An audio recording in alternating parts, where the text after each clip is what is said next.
I saw one behind you. Your fingers, please. Who was the first intervention? Yeah. Well, I have just a small question, but I was wondering why you picked these cities and not like Rotterdam or Delft or the other cities who are also near us. Because you always pick Utrecht and Amsterdam, I saw also in the Leiden, but... I pick those cities because the figures still point to those cities. To Nijmegen, Groningen, Amsterdam, Utrecht, Leiden. And then there is some gap. And after that gap you get Eindhoven, Delft. You get Amersfoort. Then you have a very large gap. Then you get Maastricht and Rotterdam. So you can make some kind of division. And we talk in our profession, we talk about the star cities. It's an American concept, the star cities. The cities are really working as a magnet for young talent. And the good news is that in another 6 or 7 years, we might count more star cities. We see some kind of spreading. It's not only those 5 I just called. Eindhoven is keeping up. The Hague is keeping up. You see it also in these figures back. Delft is keeping up. And Rotterdam has another cause to Rotterdam is not present in this row. But it is a division. It is a division, really. It is a division. And the main division is between the knowledge hubs and the cities we especially built for the baby boomers. The majority of the houses in this country was built after 1950. We built complete new cities.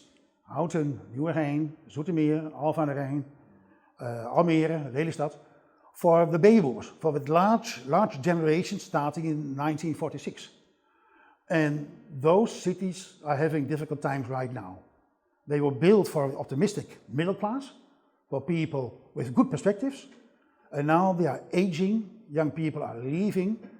So the new towns are the battleground, not really the countryside, but if you see where the millions of Dutchmen are living, the battleground for the soul of democracy, may I say it that dramatically, is fought in the new towns and not in a nitrogen crisis.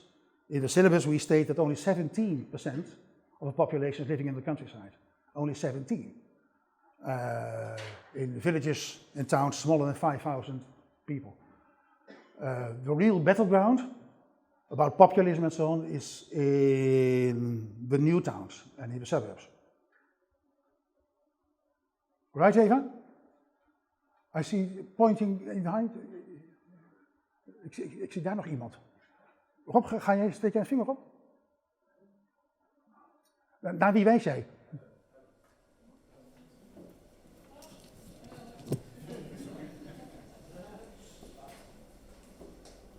Ja, dit is typisch vrouwelijk. Ik wou een opmerking maken over dat de wet van de remmende voorsprong, maar toen maakte je zelf die opmerking al ongeveer, dus toen deed ik mijn arm maar weer naar beneden. I didn't catch your question. Oh, sorry. Neither in English nor in Dutch. No, I should speak English. Well, I raised my hand at the point that you were stating that you didn't know why Leiden was flattening off, and I was going to make the remark that it might be the, I don't know how this is said in English, the wet van de remmende voorsprong. Yeah.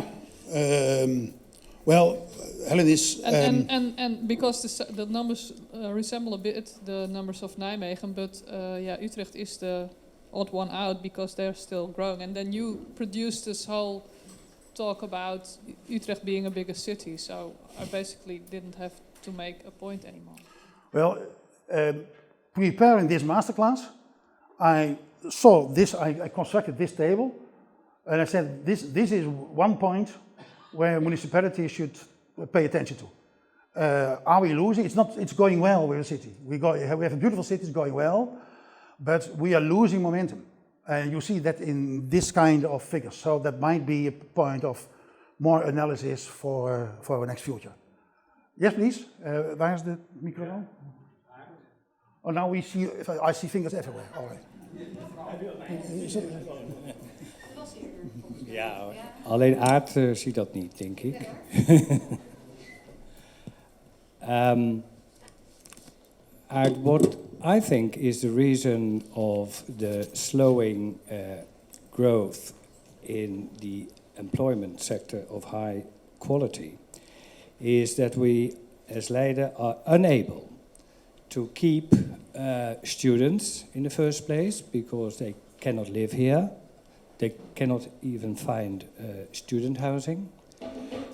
Secondly, also the graduated working on the bioscience park, for example, are living outside of Leiden, and the connection with Leiden should be improved in all sense, so that they are not exported from Leiden. They work here, but have no binding to the city. And the third place is why are we not growing by international companies? Is because we have a lack of space for which we as entrepreneurs are really pushing all our lobby work to expand that for not only the Leiden companies, but also for bigger companies to come to Leiden.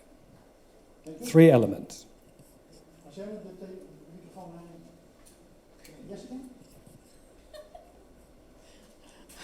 Hi, I just have a question about the tertiary education. Is that university and University of Applied Sciences, or does it also include vocational education? It includes vocational education. It includes HBO. That's applied science, yeah. Yeah, and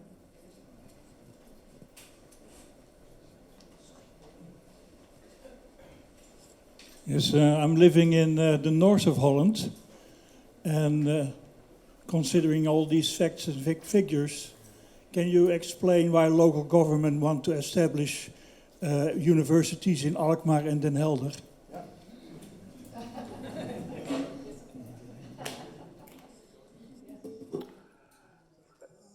Yeah, I can.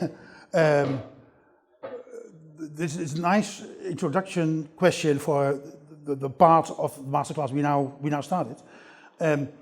We have a knowledge economy, and in the knowledge economy, the capital is not space, not infrastructure, important, but the main capital is human talent, young talent, well-educated talent, entrepreneurial talent. And some people, some cities want to get into the fight for young talent. Having some kind of university establishment in Alkmaar sounds a good idea for me, because it's a means of getting young people. Well, maybe very practical. Just 2 examples. We know Middelburg, small provincial capital in southern part of the country, a small capital, 50,000, aging very fast and lying far away. And they got Utrecht University so far to establish a university college, as it's called, in Middelburg with just a few hundred students. And they did that successful. A few hundred students were enough to introduce some kind of student life in this small city. And if you have student life, you get culture, you get fashion, you get festivals, you get weird startups, you get some kind of talented new life. There's one important thing: you need public support. You really need public support. You need the people in Zeeland wanting to do something against aging. And in our work, we travel through the country, and some places we travel. We have a discussion with the municipality with business life, and they say it's good enough with us. We have a nice living climate. We have woods. We have cheap houses. So our population is aging. So what? It's fine. It's fine as we are. And you see the young people departing. So that kind of cities is refusing to pick up the fight for young people. And to give an example of Zwolle, 20 years ago, made the analysis, we are not living nearby enough of centers of economic power, so we have to do it ourselves. And Zwolle was just a provincial city, provincial town.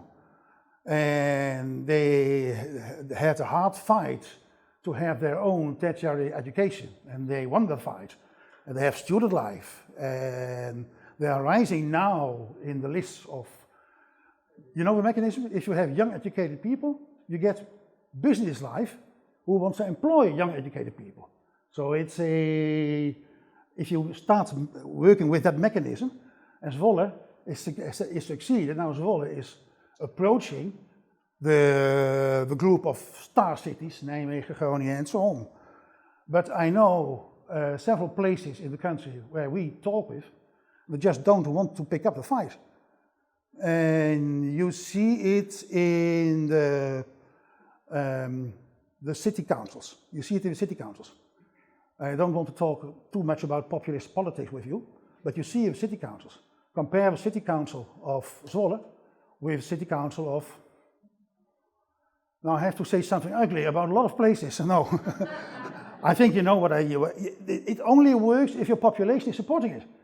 Imagine you are 60 plus and you're living in a nice place, a nice house, in a quiet neighborhood. And then the municipality says, well, you get children. We're going to introduce students. We're going to introduce cafes into your neighborhood. Well, not everybody likes that. To be sure, we have the same problem in our city. We have some very aging neighborhoods. We know the Merenwijk, we know the Stegershof, very aging neighborhoods. And we have the same fight there if the municipality tries to talk about the energy transition, about solar panels on the roofs. In some neighborhoods, you get a response, well, I'm 70 plus. Why would I change my life?